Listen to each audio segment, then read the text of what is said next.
Madam तुमचं कौतुक करावं थोडं कमी आहे. टाळ्यांच्या गजरात मॅडमचं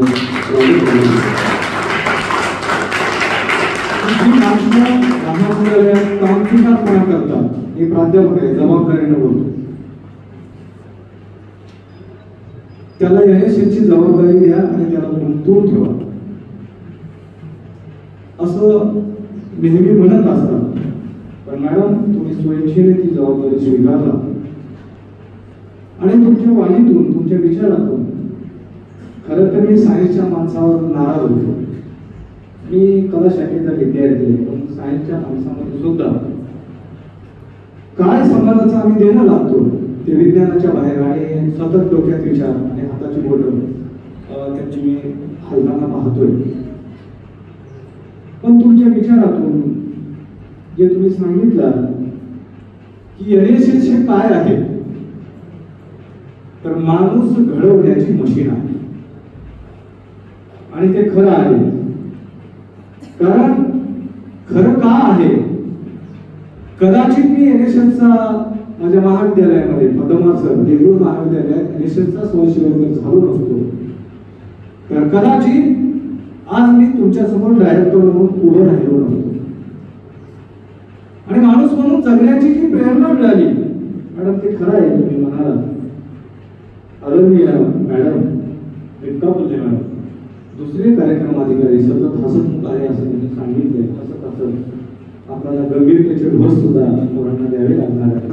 ते नाही सर ॲग्रीचे कॉर्पोरेटर देवीदास पवार सर, माजी प्राचार्य केंद्रे सर, माझ्या विषयाचे ज्यांनी माझा परिचय करून दिला. मला त्यांनी 8 दिवसापासून सांगत होते मॅडम सर परिचय पाठवून दे. मी म्हणालो त्यांना की आमचं काय काम आहे परिचय एवढं देण्यासारखं तुम्हाला, तर त्यांनी राहावं म्हणून तुम्हाला दिला आणि त्याच्यातला एकही शब्द खोटा नाही. ज्यांनी कोणी परिचय ऐकला एक शब्द सुद्धा खोटा नाही. लोक बोलतात माझी एवढी पुस्तक आहे मी एवढं लिहिलंय मी एवढं काम केलंय. मला माहित आहे मॅडम मी परिचय दिला. आदरणीय प्राध्यापक माझ्या विषयाच्या भगिनी Kavita Lohale madam, Jadhav sir, Shelke sir, इथं माजी प्राचार्य देवीदास केंद्रे सर, मी ज्यांचा खरं तर मला रिटायर झाले सर मला भेटायला आले विद्यापीठात एस बाबराव सर, त्यांच्या चेहऱ्याकडे बघितल्यावर बरंच काही आम्हाला सांगून जातं माणूस कसा असावा. आमचा फार परिचय नसला तरी माणसांची चेहरे आम्हाला वाचता येतात. माणसांची चेहरे बरंच काही सांगून जातात. टी शर्टचा दादा पैलवान आहेस का कोण आहेस, लाल टी शर्ट हे तुझ्यासाठी आलं. हे वर्गातला चांगला अध्यापन करणारा विद्यार्थी आहे. माझं लक्ष असतं कोण माझ्याकडे लक्ष आहे आणि ज्यावेळी माझी भाषा तुम्हाला कळत नसेल मी तिथं थांबणार आहे. आणि मग केंद्रे सर एस बाबाराव सर इथं उपस्थित असलेले देगलूरचे पद्मवार सर, सावकारचे भाऊ पद्मवार सर, मी सुद्धा देगलूरचा आहे सर. आपले माझं देगलूर जवळ गाव आहे. देगलूर महाविद्यालयात शिक्षण झालेलं आहे. माझ्यासोबत आलेले डॉक्टर भाऊसाहेब माझे मित्र भाऊसाहेब आत्माने सर आणि सगळ्यात शेवटी मी ज्यांचं नाव घेणार आहे ते खरं तर त्यांच्यासमोर मी काय बोलावं माझ्यासमोर प्रश्न पडला की तुमच्याच महाविद्यालयामध्ये सातत्यानं बाहेर येऊन व्याख्यान देतात. युट्यूबवर त्यांचे अनेक व्याख्यानं आहेत. अनेक विषयाच्या अनुषंगानं पोटतिडकीनं बोलतात. त्यांचं एक पुस्तक सुद्धा माझ्याजवळ आहे. आता अशा माणसासमोर प्राचार्य साहेब बोलणं हे माझं धाडसाचं काम आहे. ते करणार आहे. थोराविषयी बोलू काय. आता त्या थोरांचे विचार मला या NSSच्या विद्यार्थ्यांना पाजळायचे आहेत. मी द्यायचे आहेत म्हणत नाही, पाजळायचे. ते कुठून जातील कसं पाजळायचं हा माझ्यासमोर निश्चित प्रश्न आहे. NSSचा डायरेक्टर म्हणून माझा सन्मान केला, सत्कार केला. माझे अनेक प्राध्यापक बंधू इथं आर्ट कॉमर्स सायन्सचे सगळ्यांचं मी अभिनंदन करतो, कौतुक करतो. आणि इथं उपस्थित असणारे महाविद्यालयाचे राष्ट्रीय सेवा योजनेचे स्वयंसेवक विद्यार्थी आणि आपण सर्वच महाविद्यालयाचे विद्यार्थी राष्ट्रीय सेवा योजना काय आहे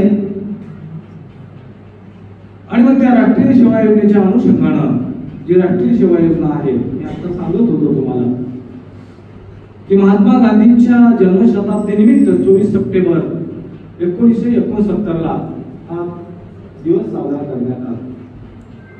त्याचा मोठा सुद्धा तसाच आहे आणि त्या विद्यार्थ्यांना प्रेरणा मिळावी एनसीसी ला पर्याय म्हणून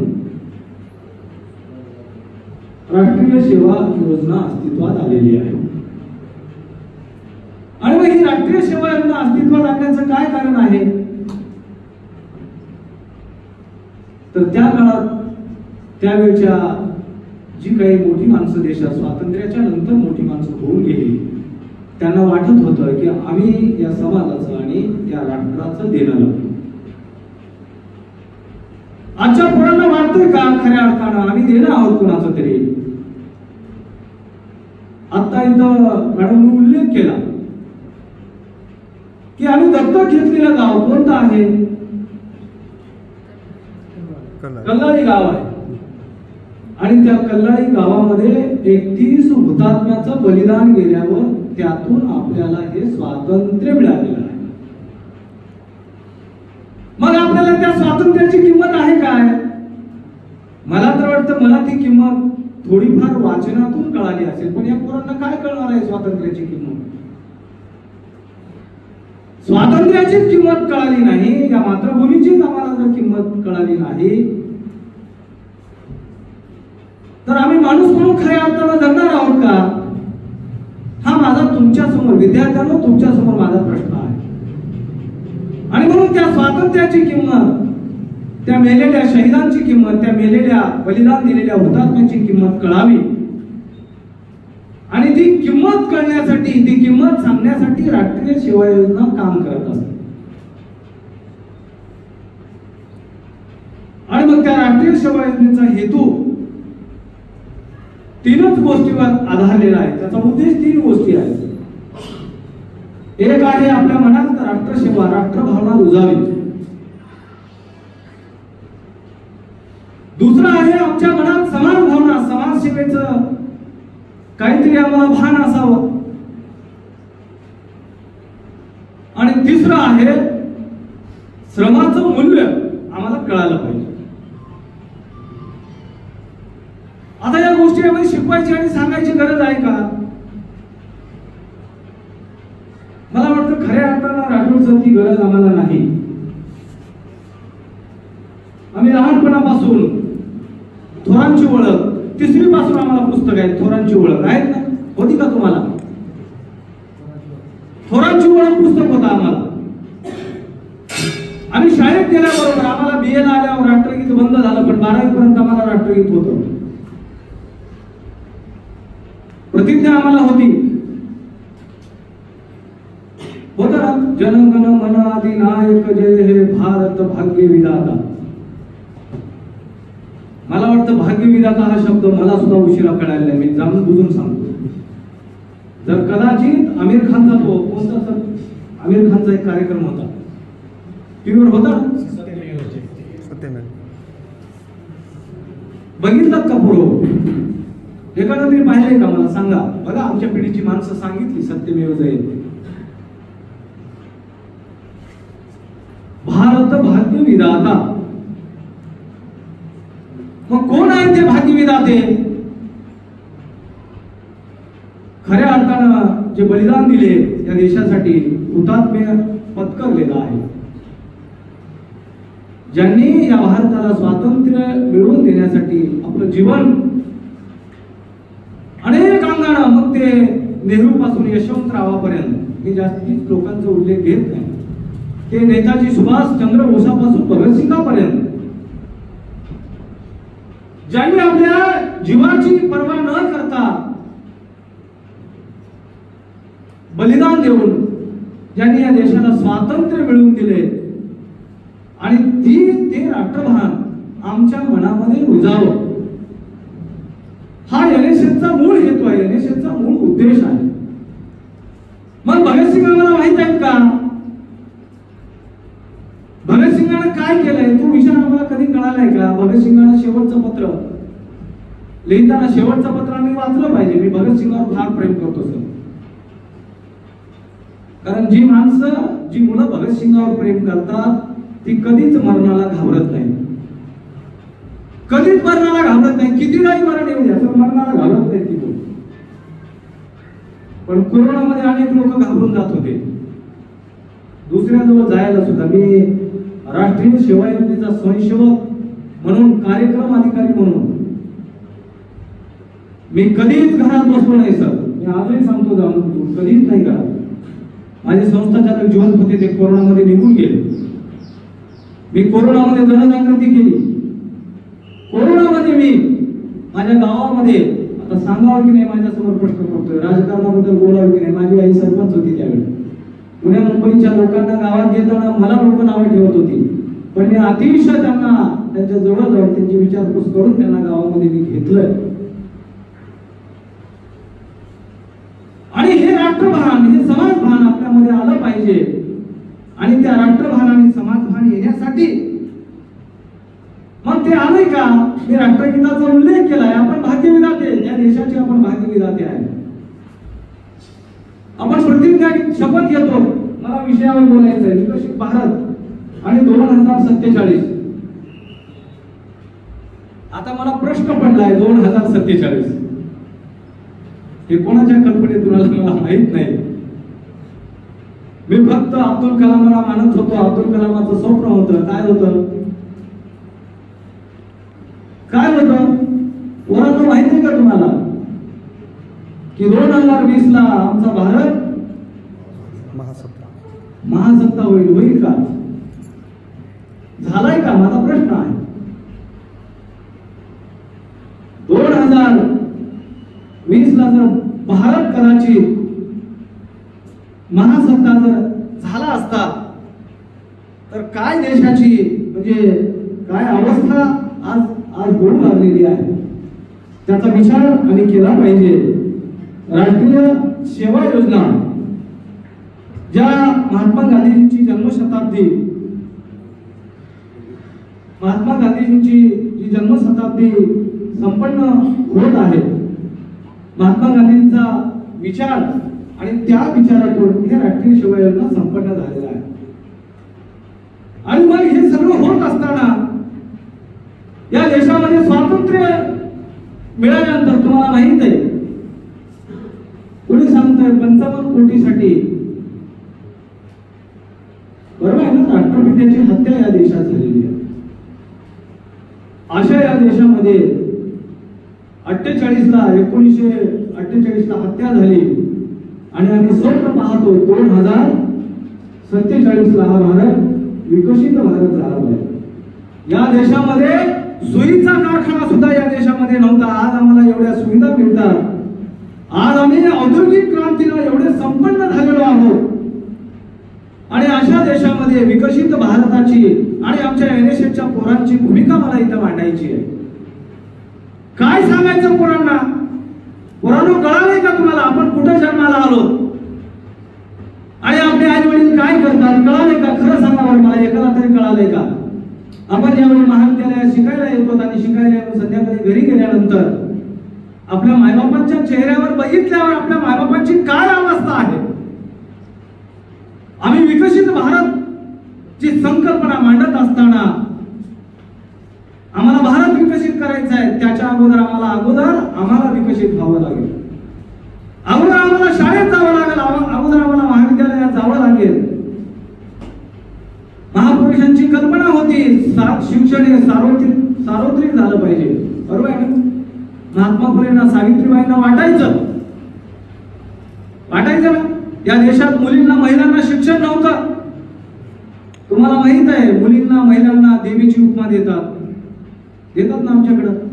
ते देवीचं रूप घेऊन इथं काही पायात वाहन नसलेले आहेत की नाही मला सांगता येत नाही, पण कुठलीच देवी तुमच्यासाठी आली नाही. कदाचित सावित्रीबाईंना जर दगडगोटे शेलमारा खाल्ली नसती तर कदाचित या मुली इथे या वर्गात दिसल्या नसत्या सर. पण त्या सावित्रीबाईंची आम्हाला कधी आठवण होत नाही. पण आम्हाला नवरात्राचे उपवास करून आता कुणीतरी मॅडम सांगत होत्या आम्ही गावभर त्यांचं रक्ताचं बरोबर ना सर्वे केला आणि त्यांच्यामध्ये एसबी नावाचा प्रकार कमी होता. मला सांगायचं इथल्या ऍडमिशनच्या मुलींना आणि कॉलेजच्या महाविद्यालयाच्या मुलींना उपवास करायची काहीच गरज नाही. आपल्याला चांगलं खा, चांगला अभ्यास करा, चांगली स्वप्न बघा, चांगलं मोठं व्हा. विकसित भारताच्या जगात आपण विकसनशील आहोत, अविकसित नाही, विकसनशील मार्ग विकसनशील आहोत.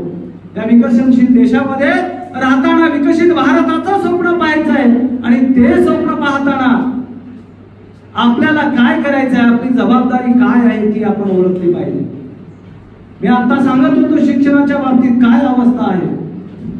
हा देश महासत्ता होईल की नाही, अब्दुल कलाम निघून गेले, पण अब्दुल कलाम निघून गेल्यावर मला वाटतं या देशामध्ये त्यांच्या हातामध्ये मला कधी कधी दुर्दैव वाटतं राठोड सर. हा एवढा मोठा माणूस देशामध्ये अनेक क्षेपणास्त्र आपल्याला दिला.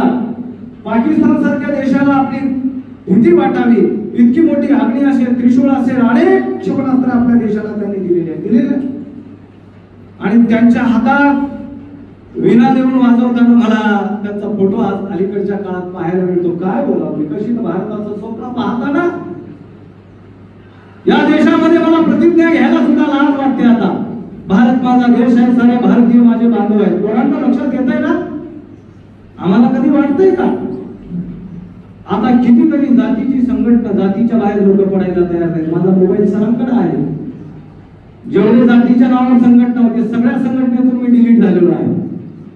भारत माझा देश आहे, सारे भारतीय माझे बांधव आहेत असं म्हणताना आम्हाला आमचा माझा भारत देश आहे असं वाटलं पाहिजे. आम्ही या भारताचे नागरिक आहोत. जसं संविधानामध्ये बाबासाहेबांनी लिहून ठेवले, संविधानाच्या प्रस्ताविकामध्ये काय लिहिले पोरांना माहित आहे का तुम्हाला? सांगा बरं मला. माझ्या काळात प्रतिज्ञा नव्हती त्यावेळी, आता संविधानाची प्रतिज्ञा शाळेमध्ये आहे. काय प्रतिज्ञा आहे माहित आहे का पोरांना? मी प्रथम भारतीय आहे. वाटतंय का आम्हाला कधी? मी प्रथम भारतीय आहे आणि अंतिमता सुद्धा भारतीय आहे असं जोपर्यंत आम्हाला वाटणार नाही तोपर्यंत विकसित भारत कदापि होणार नाही. या देशामध्ये विषमता आहे, या देशामध्ये अस्पृश्यता आहे, या देशामध्ये कालच माझ्याकडं सरकारी हॉस्पिटलमध्ये मॅडम आल्या होत्या. काय बोलावं मला कधी कधी कळत नाही. ते एचबीचं प्रमाण कमी आहे असं सांगत होते. कालच माझ्याकडे मॅडम आल्या आणि ते म्हणत होत्या, सर मला तुमच्या स्वयंसेवकाची गरज आहे. कशासाठी गरज आहे? या नांदेड जिल्ह्यामध्ये पोरांनो लक्षात ठेवा, या नांदेड जिल्ह्यामध्ये विकसित भारताचं स्वप्न पाहत असताना काय आमच्या स्वयंसेवकाची जबाबदारी आहे नीट समजून घ्या. या विकसित भारताचं स्वप्न पाहत असताना त्या मॅडम सांगत होत्या, ते माझ्याकडे आले 2-3 वेळा फोन केले आणि मी त्यांना नाही भेटलो. शेवटी त्यांना बोलावलं आणि ते आले की ते क्षयरोग कार्यक्रमाचे समन्वयक म्हणून माझ्याकडे आले, जिल्ह्याचे कॉर्डिनेटर आहे.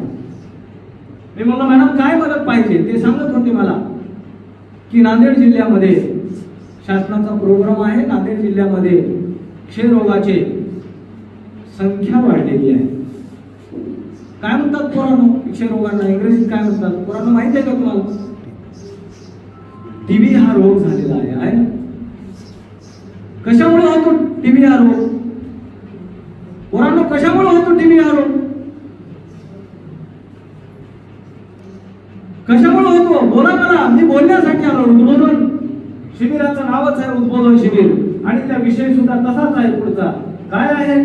जागतिक हृदय दिवसानिमित्त शारीरिक स्वास्थ्य शिबिर आहे ना या आठवड्यात. कशामुळे होतो क्षयरोग सांगा बरं मला. मी पोरांना विचारतोय, तुमच्यासाठी आलो. या प्राध्यापक मंडळींना सगळं माहित आहे.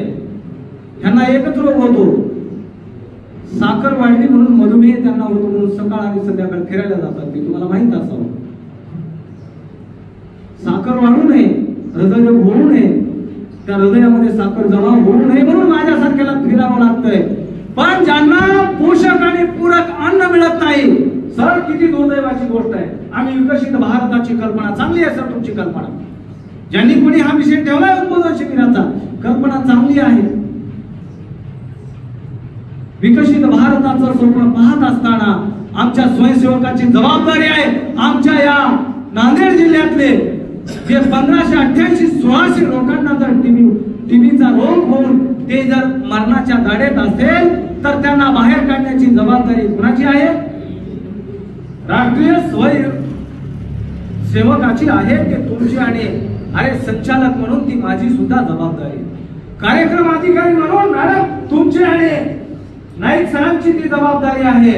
आणि त्यांना मोटिवेट करण्यासाठी प्रेरणा देण्यासाठी आमच्या प्राचार्य सरांची सुद्धा ती जबाबदारी आहे. जा आणि आपल्या या माणसांना वाचवा. तो कार्यक्रम सर मी अवघ्या काही दिवसात एक पत्र काढणार आहे आणि तुम्हाला तुमच्या तालुक्याची जबाबदारी मी तुमच्यावर देणार आहे. विद्यार्थ्यांनो, जे राष्ट्रीय सेवा योजनेचे तुम्ही विद्यार्थी आहे, स्वयंसेवक म्हणून तुम्हाला ते काम करायचं आहे. अनेक समस्यांचं आम्हाला निर्मूलन करायचंय. कोणत्या समस्या आहेत आमच्याकडे?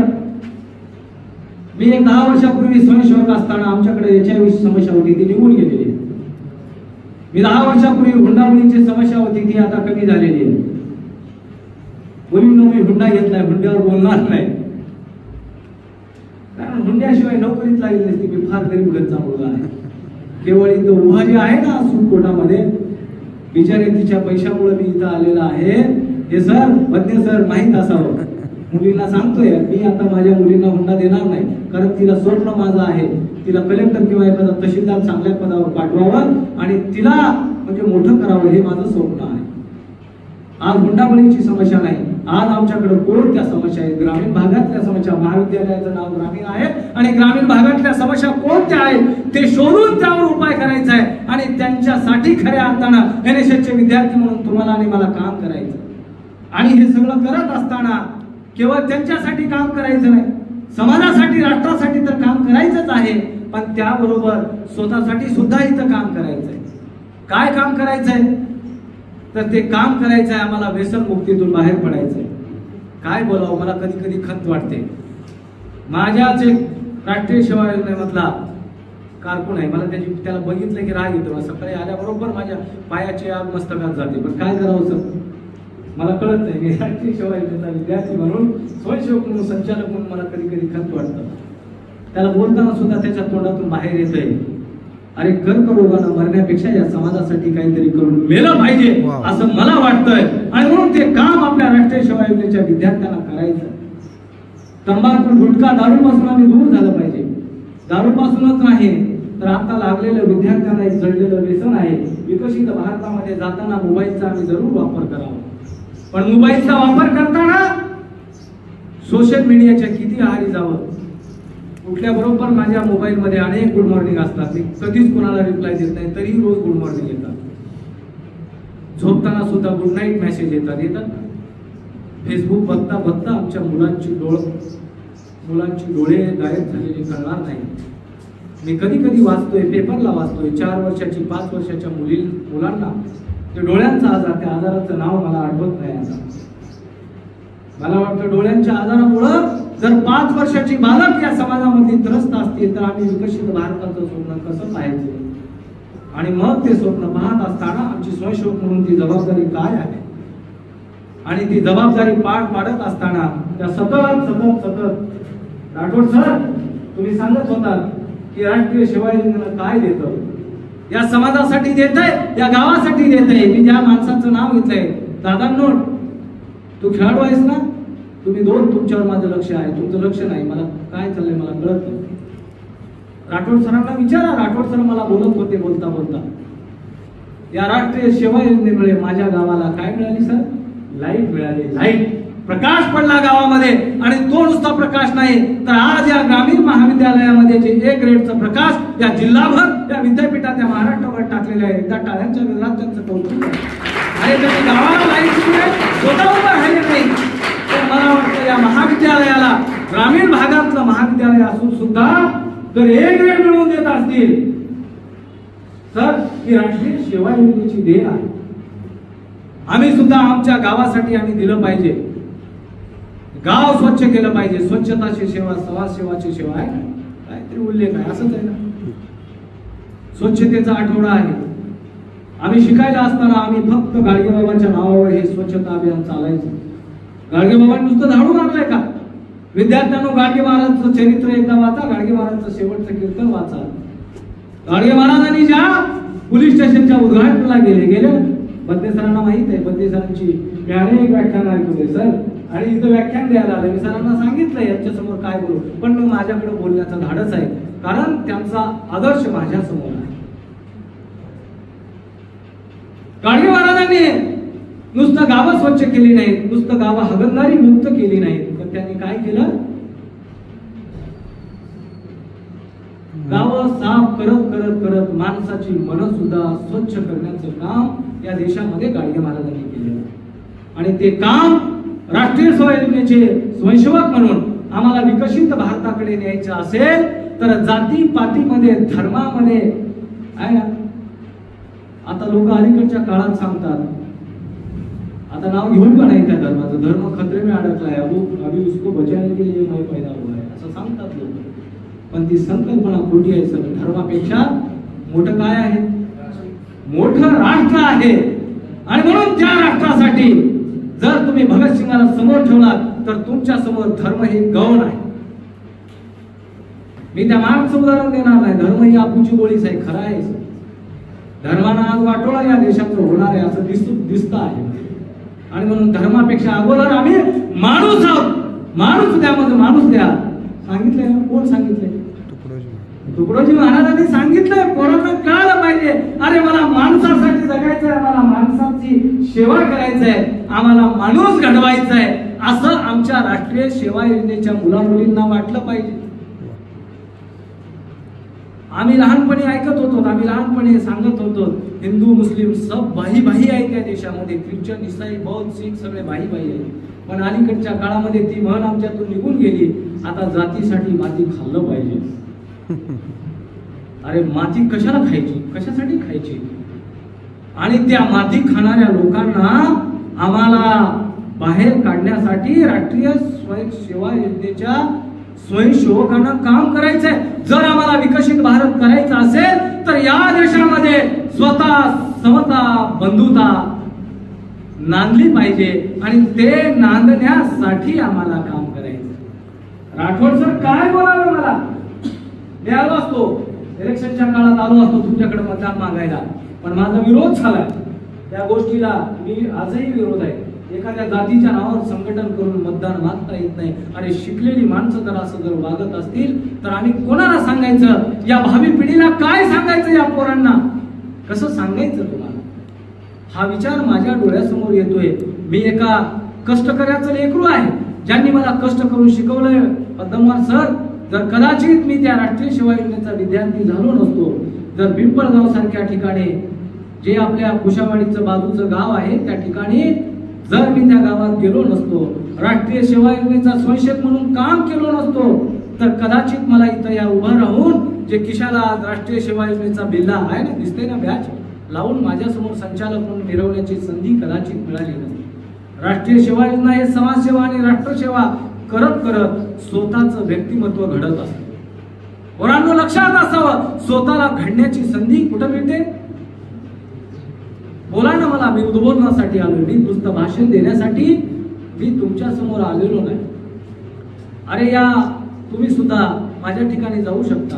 तुम्ही सुद्धा इथं सर सांगत होते मला, ज्या शाळेमध्ये, ज्या हॉस्टेलमध्ये राहून जर त्या काळामध्ये म्हणजे जर ताटात सर त्यावेळेची आठवण जर सर काढली तर मला वाटतं मी सुद्धा वसतिगृहाचा विद्यार्थी आहे. ते डाळ आहे का पाणी आहे, जेवताना तोंड त्या ताटात दिसायचं. अशा ठिकाणी सर शिकले आणि त्याच महाविद्यालयाचं देणं लागतो. ज्या भूमीमध्ये सर घडले आणि तिथंच त्याचं देणं लागतो. म्हणून या महाविद्यालयाचं A ग्रेड मिळवून देत असतील. मुला मुलींसाठी, या परिसरासाठी ही बहुजनांची लेकरं आहेत. बोलत बोलत मी कुठल्या जाती पंथाचं नाव घेत नाही. ही बहुजनांची लेकरं आहेत, ही कष्टकऱ्यांची लेकरं आहेत, ही गोरगरिबांची लेकरं आहेत. म्हणून सर जर तळमळीनं काम करत असतील, तुमच्यासाठी काम करत असतील, तर तुम्ही कॉलेजला नियमित आलं पाहिजे. राष्ट्रीय सेवा योजनेचं नियमित काम केलं पाहिजे. श्रमाचं मूल्य काय आहे? अरे या देशामध्ये किंमत कोणाला आहे? किंमत आमच्यासारख्या माणसांना आहे. जी माणसं सूटबुटात येतात त्यांना लोक सलाम करतात. जी माणसं व्हाईट कपड्यात येतात, बरोबर आहे ना, जी माणसं पांढऱ्या कपड्यात येतात, पांढऱ्या गाड्यात येतात, त्यांना लोक सलाम करतात. पण या देशामध्ये मला वाटतं जोपर्यंत श्रमिकांना, कष्टकऱ्यांना किंमत, त्याचं मूल्य मिळणार नाही, त्याला मोल प्राप्त होणार नाही, तोपर्यंत विकसित भारताचं स्वप्न आम्ही पाहू शकत नाही. आणि म्हणून त्या विकसित भारताचं स्वप्न पाहण्यासाठी आम्हाला काय करायचं, आम्हाला कसं करायचंय हा विचार आपल्या समोर असला पाहिजे. आणि हे करण्यासाठी आम्हाला जे शेतीवर काम करतात त्या शेतीला आम्हाला औद्योगिकरणाची जोड मिळवून दिली पाहिजे. आम्ही एनएसएसचे विद्यार्थी म्हणून सगळ्यांना नोकऱ्या मिळणार आहेत का? आमच्या काळामध्ये आम्ही नोकरीसाठी शिकायचं आहे ना, आमच्या काळात आम्ही नोकरीसाठी शिकायचं. आता आम्ही नोकरीसाठी शिकतो का? पण आता शिक्षणाची बाजू बदललेली आहे. जिल्हा परिषदच्या शाळा बंद होत आहे सर, सातत्यानं बातम्या येत आहेत. जिल्हा परिषदच्या शाळा जर बंद झाल्या तर खाजगी शाळेमध्ये फक्त तुम्हाला टाय आणि सुटामध्ये माणसं दिसतील, पण तिथं माणुसकीची मूल्य पेरणारी, मानवतेची मूल्य न दिसणारी माणसं दिसतात. मानवतेची मूल्य कुठल्या मुलांमध्ये असतील? मानवतेची मूल्य हे मुखेडच्या, वसंतनगरच्या, कोडग्याच्या मुलांमध्येच दिसतील. कारण ही मुलं कुणाची आहेत? ही मुलं बहुजनाची आहेत, ही मुलं कष्टकऱ्याची आहेत. हे आपल्याला कळायला पाहिजे आणि ते काम एनएसएसच्या मुलांचं आहे. राष्ट्रीय सेवा योजनेची मुलं म्हणून आपण शिक्षण घेतलं पाहिजे. शिक्षणातून माणसं मोठी होतात. मोठी फक्त शिक्षणानंच होतात. ज्ञानानं मोठी माणसं असलेली